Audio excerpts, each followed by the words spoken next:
Friends, ఇప్పుడే అందిన తాజా వార్త. శ్రీ చైతన్య కాలేజీలో ప్రమాదం, 70 మంది పరిస్థితి విషమం. ఈరోజు ఈ వీడియోలో దీనికి సంబంధించిన పూర్తి సమగ్రమైన సమాచారం గురించి తెలుసుకుందాం. ఎవరైనా మొట్టమొదటిసారిగా మన ఛానల్ని చూస్తున్నట్లయితే చూసిన వెంటనే లైక్ చేయండి, అదేవిధంగా షేర్ చేయండి, అదేవిధంగా కామెంట్ చేయండి, అదేవిధంగా సబ్స్క్రైబ్ చేసుకోండి. మీరు ఈ విధంగా చేయడం వల్ల రాష్ట్ర ప్రభుత్వం నుంచి వచ్చే ముఖ్యమైన సమాచారం నోటిఫికేషన్ రూపంలో అందడం జరుగుతుంది. ఇక వివరాల్లోకి అయితే వెళ్ళిపోదాం.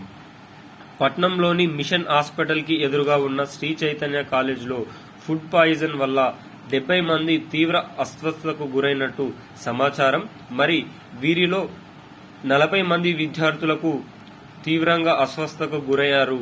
ఇందులో 20 మందిని హాస్పిటళ్లకు తరలించినట్టు సమాచారం. దీనికోసం ప్రభుత్వం ప్రత్యేక అంబులెన్స్లను కూడా ఏర్పాటు చేసిందనే సమాచారం అయితే వస్తుంది. మిగతా 20 మందిని హాస్టల్లోనే ఉంచి చికిత్స చేస్తున్నట్లు సమాచారం. ఇక అంబులెన్స్ లో పట్నంలో ఒక ప్రైవేట్ దవాఖానకు తీసుకుని వెళ్లారట. ఆ హాస్పిటల్లో వెళ్లిన 20 మంది మహిళల యొక్క విద్యార్థుల యొక్క పరిస్థితి తీవ్రంగా ఉందన్నది సమాచారం అయితే రానే వచ్చేసింది. దీనిపైన ఆరాధిస్తున్న సీఎం రేవంత్ రెడ్డి విషయానికి సంబంధించిన పూర్తి వివరణ కోరారు. ఎవరైతే దీని వెనుక ఉన్నారో ప్రతి ఒక్కరికి తీవ్రమైన శిక్ష వేయాలని అధికారులను సూచించడం అయితే జరిగింది.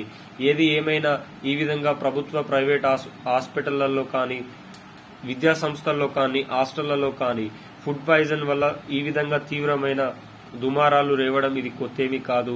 దీనిపైన నిర్లక్ష్యం తీసుకుంటున్న అధికారులను ప్రతి ఒక్కరిని శిక్షిస్తే సరైన సమయంలో విద్యార్థులకు కూడా హాస్టల్లో సరిగా ఆహారం అనేది దొరుకుతుందనేది సమాచారం.